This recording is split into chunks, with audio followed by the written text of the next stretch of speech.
Hello everyone and welcome to the Week 4 featured match in the Whooper Club League Season 8. We have an exciting match for you today between the Akron Aggrons and the Route 1 Birbs. The Akron Aggrons, of course, are coached by Joey, also known as Joey, and the Route 1 Birbs are coached by Michael, also known as Fruit Taco, also known as RizkyBiscuit.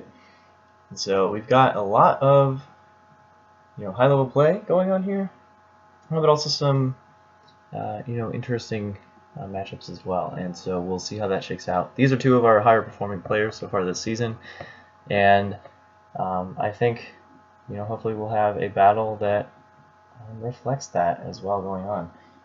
I'm joined today by Michael and by Steven of the Waterdeep Deep Bob Effect. So thank you, gentlemen, for joining me today.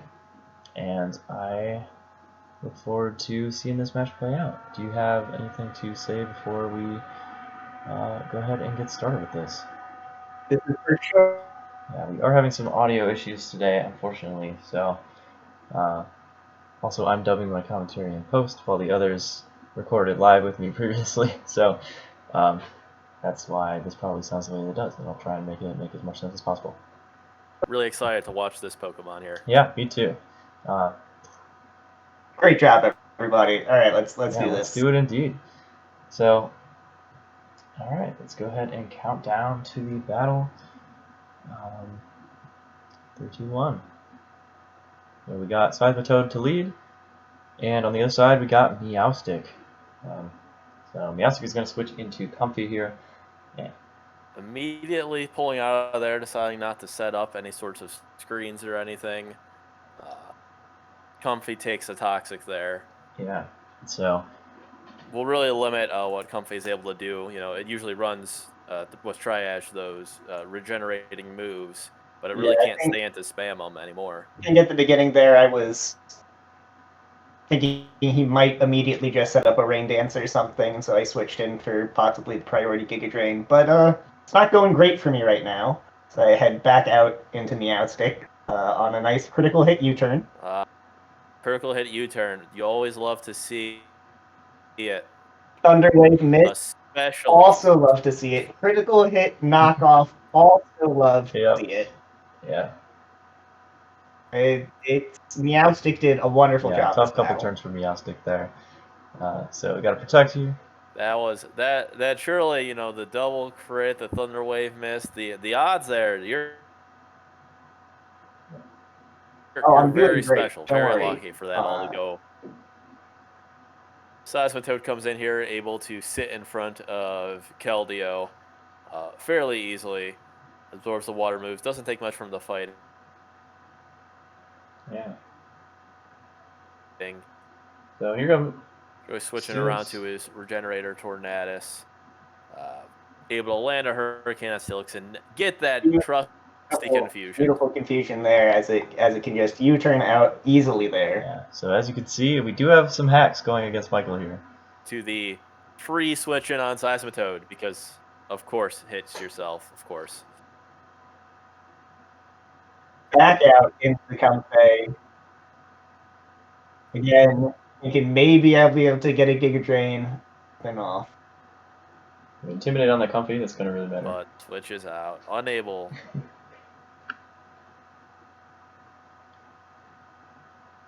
Unable to get the Giga Drain. Able to stay a little bit healthy and continue chipping away at this ghost immunity. However, it's really not a fan of that and is able to fight back and do quite a lot in return, leaving Comfey quite weak, and it will fall with a number round of attacks and the increased toxic damage. Yeah. So down goes Comfey, and in comes Steelix. So we'll see how this matchup checks out. Back out. I think I knew he was choiced at this point. Head smash, not doing very much at all to that Eldegoss. So.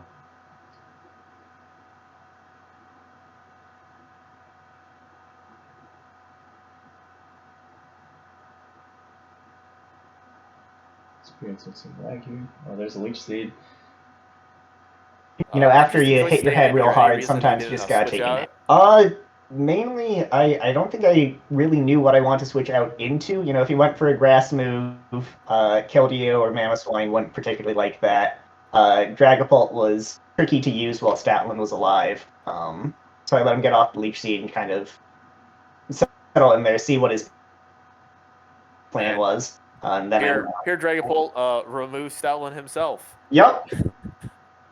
Big hit, and that does clean it up. You know, Ghost Spam is now live, and Ghost Spam is always good with no normal type or dark type in this case. So yeah, and here we get a freeze dry freeze on that Keldeo, and the Keldeo is going to go down, unfortunately. And I'm just happy to. Also good freeze dry. Exactly. I'm just happy to see that I'm not the only one getting hit by freezes in this case. That poor Keldeo, you know, was super effective anyway, but it stuck around to be frozen. So yeah. Anyway, we've got Steelix here yet again, trying to put in some work, but not a favorable matchup. Just some chip. Chip damage. The Toad, of course, with its special stabs all over Steelix, both takes super it out there. fairly easily there. And here's Mamoswine, also weak to water, but we'll see what he's got in store here.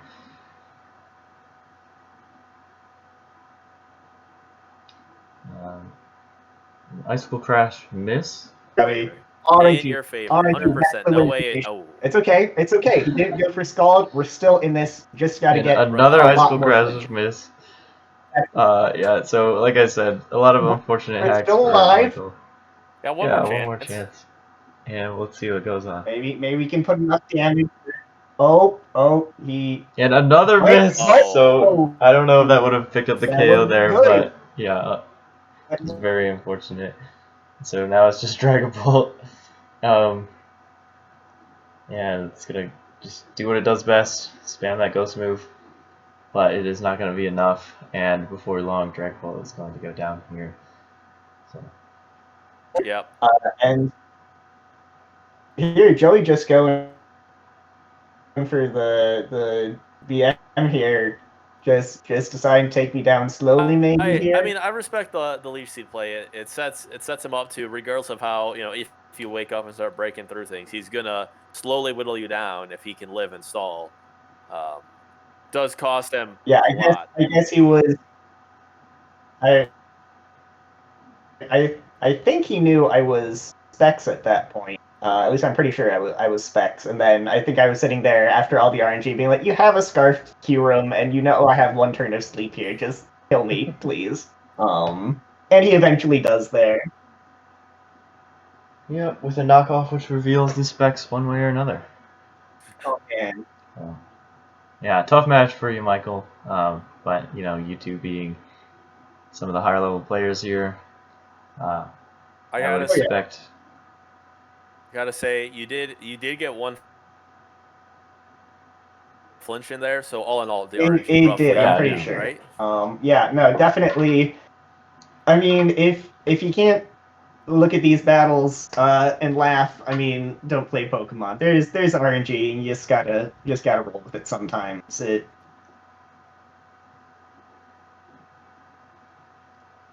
Not too upset about the loss, but was that fun to live through the first time? More fun the second time, I'm sure. But yeah, thank you for joining us for commentary today. Sorry about all that, but as I mentioned, you are two of the higher ranked players in the league. You've both shown an incredible amount of skill, so I'm looking forward to seeing a matchup between the two of you in the playoffs. One where, yeah, if I remember, I think that that battle brought Joey and me both to 3-1 heading into the break. So neck and neck, and you know, a battle without hacks would be incredible. So definitely a fun match overall for the league, even if it maybe wasn't the most fun for me. But you'll have some of those sometimes, and happens sometimes. That's Pokemon. Yeah. All right. So yeah, a good match here, and thank you both for joining me. We're going to head into the break, and I really appreciate both of you for doing this commentary with me today. And we'll send it over to the Power Rankings now. And welcome to the Power Ranking section for post-Week 4 discussion. I am IllLogic, Coast Deep Buffalo Boufflant, and I am joined as always by Steve, coach of the Waterdeep Wobbuffets. How you doing, everyone? And let's hop right into the Power Rankings here. We have quite a bit of a shake-up here with the new number 1 team, the Newport Noctowls, coached by Elf Owls at number 1, followed by the Seattle Steamrollers, Akron Aggrons, and Route 1 Birbs. We'll talk a little bit about how everything shook up here. But let's start off by congratulating Alfels for his appearance as number 1 here. Again, this is his first, I'd say, real draft season. He's been in our league for a few seasons, off and on here and there, but mostly in kind of the off seasons. To see his first foray into real draft being so successful is very cool. We can talk about his match a little bit here too, as he got a nice 6-0 win over Zach and the Summit County Psyducks. So Elfels brought a team of Crobat, Alolan Sandslash, Heatran, Pessimian, Tangrowth, and Hydreigon, but there are really only a couple stars to the show here. Alolan Sandslash coming again and putting in just that little bit of work, pressuring things out with Ice Shard and setting up rocks was absolutely crucial. And there was some nice pivoting in there with a substitute Pessimian and Crobat coming in and out, as well as a crucial Choice Scarf Draco Meteor from Hydreigon, but to be real, come on, this Heatran stole the show. As soon as Garchomp went down, Heatran walled absolutely everything on his opponent's team. Registeel coming in and sacking itself didn't do it any favors to try and get any body presses off or anything. Espeon hard-walled that Steel Volley Fire, had no answers for it. Clefable could do nothing but paralyze it and just walk away. So Alfels really has been played this Heatran well all season. Amazing switching, great answers to the proper things. Just able to wall everything. Amazing job from him.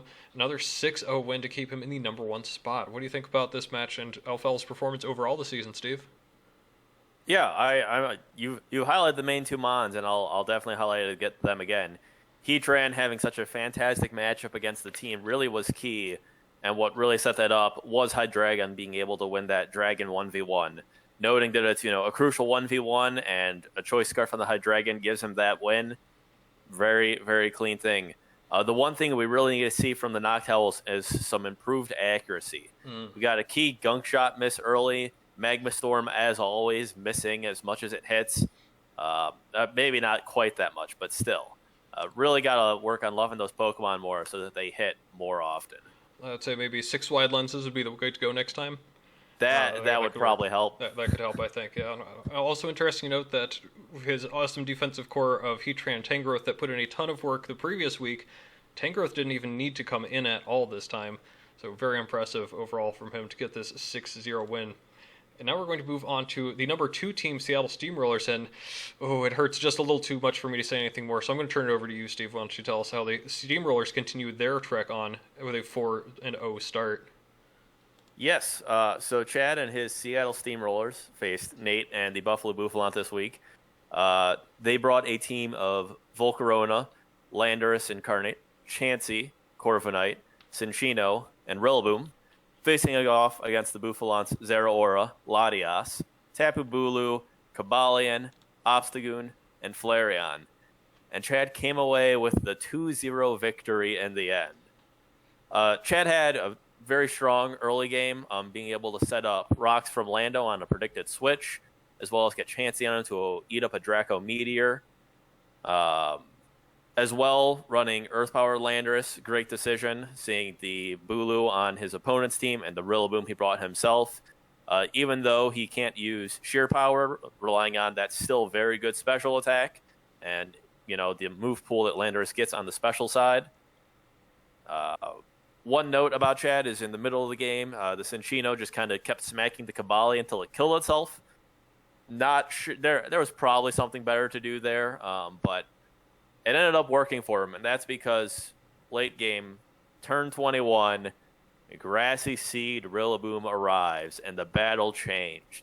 At that point, Nate was up 5-3. Things were looking good. Chad's team was falling apart, and then Rillaboom, oh man, comes up, sets up a sword stance, and then KO's Zeraora, KO's Cobalion, KO's Bulu, KO's Latias after taking significant damage from a Draco Meteor. And then, unfortunately, was undersped by Flareon, of all things, who tried to mount a comeback, but it didn't matter. Landorus was able to clean it up in the end, and Chad was able to pull off the victory. the Rillaboom set here in general was the key to victory and really what gave him that. Otherwise, it seemed like Nate had a couple of answers to Chad's Mons, but all in all, the Rillaboom at the end just sealed the deal. Nate, do you have anything else you want to add about Chad? Yeah, I think I had a few misplaced there, as you said. He had great rocks early. I think there was an easy switch into Chansey that I should have been able to read. And even whenever he got the Chansey in against Cobalion, I refused to click Taunt and wanted to get my own rocks up. So I think each of the first 3 turns kind of misplayed a good bit there, and each of them led to various different downfalls. I knew the Rillaboom in the back was an issue, but I just did not keep that Latias healthy enough. And even if I had, I think just a couple of hits would have still taken it down. So awesome bring from him for sure. Another point, misplaying too, I think if I had just done the calc to see that Flareon would have outsped the Bulu, or not the Bulu, the Rillaboom, but I could have possibly outsped that, maybe saved the Latias and have a 2v2 situation where we could have come down to a 50-50 with Lando and Chansey versus Flareon and Latias, but I did not make that. Also could have helped too if I had clicked knockoff turn 1 to get the Scarf off of Landorus, because after a Flame Charge, Flareon would have then outsped Lando without the Scarf, and that could have been an entirely different game there too. A couple different points where it could have turned, but overall great prep from Chad, great job playing from him. Always a tough competitor. He's up for 4-0 for a reason, and that is why he's also our number 2 team. We do have those 2 undefeated teams. I guess we can talk about that a little bit right now. The Noctels and Steamrollers are our last 2 undefeated teams at 4-0. And we did have a little bit of a discussion about which one should be above the other. I think there's a lot of points going towards Chad, considering his history, considering what we think is a pretty big win here in this week too, but ultimately we did decide to put Elfal as number 1 for a couple of very impressive performances the last couple of weeks, really tearing apart the Close Combat Club a week ago, as well as his victory this past week against the Psyducks. And do you have anything else that you'd like to add about kind of which one of these 2 you think should be number 1 or number 2? Yeah, I gave the slight edge to the Noctowls based on, as you mentioned, the couple times they really tore their opponent apart. And it comes down to just, looking at the plus minus at the end of the game. I know in Chad's case, he really doesn't play for the plus minus. He just plays for the win and does whatever it takes to get it, which, maybe lowers him a little bit on the power rankings and gives him a little bit more of a surprise factor when he comes out and wins them. I would not be surprised if, at the end of the season, Chad stands as the number 1. I don't actually think these 2 play each other, so maybe they both go undefeated. But,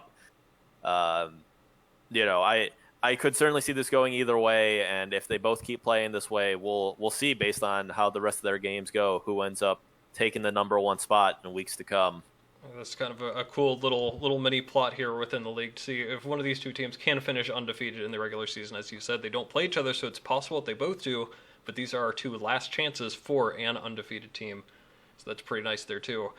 Speaking of a little bit of a race, we have the numbers 3 and 4 team Agrons and Birbs, which you all just watched the feature match for.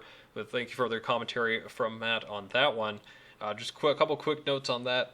Seeing Joey and the Agrons really abuse Comfey at the beginning of the game to get some good pivoting, get up rocks and things. Some crucial misses from the Birbs as well. Really didn't help all that much. But in a similar way to the way that I dismantled Joey in Week 3, Joey seemed to dismantle the Birbs pretty effectively here in Week 4, bringing the Birbs down from number 1 down to number 4, with these 2 teams at 3-1 as well. Again, both these teams in their 1 loss suffered a pretty big defeat, so I think these 2 were pretty close in our eyes too, but we did ultimately give it to Joey, mostly for the recency of his victory over the Birbs. Anything else you'd like to add about the 3 and 4 teams here in our placement thereof? Yeah, I mean, just a couple simple comments. Joey on his nicknames, I don't even think his Keldeo Slayer fought Keldeo. Missed opportunities, of course. And Mean Shot did not crash, so you lied to us. For the Birbs, I keep mentioning Dragapult, and so at this point, I just have to keep doing it. Dragapult's really fallen behind now at the end, coming out the end as always, and, falling here. Really, I think Dragapult needs to start picking up the slack, coming in a little more, working into the team a little more as opposed to that last-ditch effort it seems to be here. But you're doing better than me, so what do I know? Absolutely. Dragapult is such a scary mod. If he's 3-1, even without using that thing all that effectively, I'm very scared to see what happens whenever he really makes that the focus of his gameplay. He's been scary enough with things like Keldeo and Mamoswine, so let's see if he turns it up another notch there and gets back up into the top 3. But he is still one of the top 4 that is, as of this moment, getting a bye for the first round of the playoffs, so nothing to sneeze at there. So we could move on to the remaining 2 teams we have to keep an eye on. We already talked about your Buffalo Boufflant here. We kind of thought that I could maybe compete with the 3 and 4 teams a little bit, but dropping down to 2 and 2, even if these were 2 very close losses I've had on the season, just keeps me out of that top 4 for a little bit. I've got an easier match coming up here soon. Maybe after that, we'll see about working my way back up there. But for now, we're going to keep an eye on me. And the other team that we want to talk about a little bit is the Close Combat Club, who's been up and down the standings like crazy. It's been super interesting to see their falls and rises and everything that's been going on with them. They had a 4-0 victory over Sasbo and the Boulder Bulldors.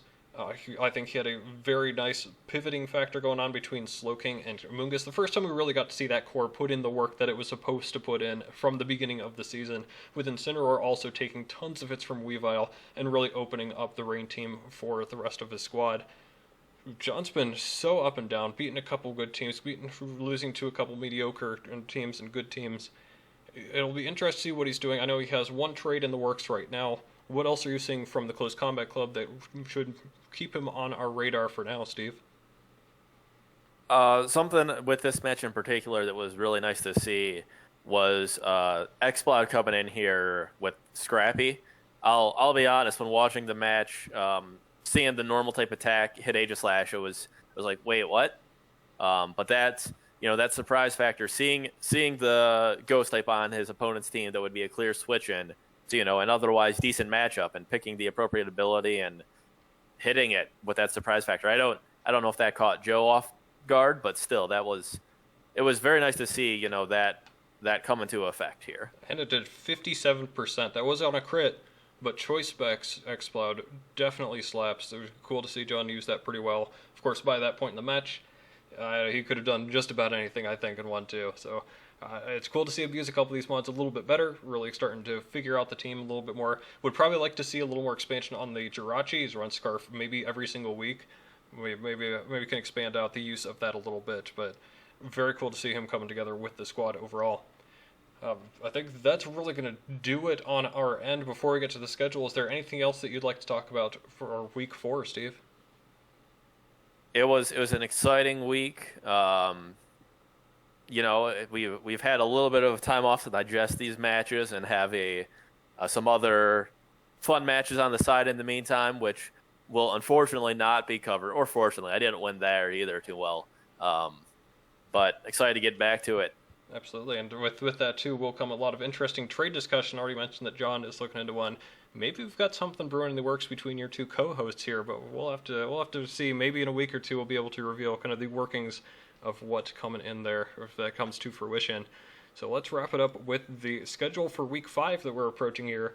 We've got the Mighty Bull Tanks 0 and 4 facing your Buffalo Boufflant, hoping to get back on track for me. We've got a very tough match for you, Steve, as you're facing the Newport Noctowls, their number 1 team versus you. I don't want you to share too much of your game plan there. I'm sure you've got something working on there as you're trying to end a couple of streaks going forward. Seattle Steamrollers and the Summit County Psyducks, another what seems to be mismatch with a 4-0 team versus 0-4 team. The Zigzagoons and Incineroar, a couple teams looking to get on track there too, both 2 and 2.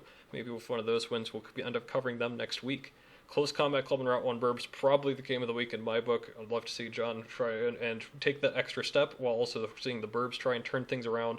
And the Boulder Bulldors and the Akron Aggrons, another opportunity for the Sasbo and the Bulldors to turn things around a little bit too after a bad loss this past week against the Aggrons, who may have just refound their footing. So anything else you'd like to cover for these matches or week 4 before we close things up? Yeah, we have a lot of good matches here. We do have a little bit of lopsided on the top where we have the 4-0 teams going up against some of the 0-4 teams.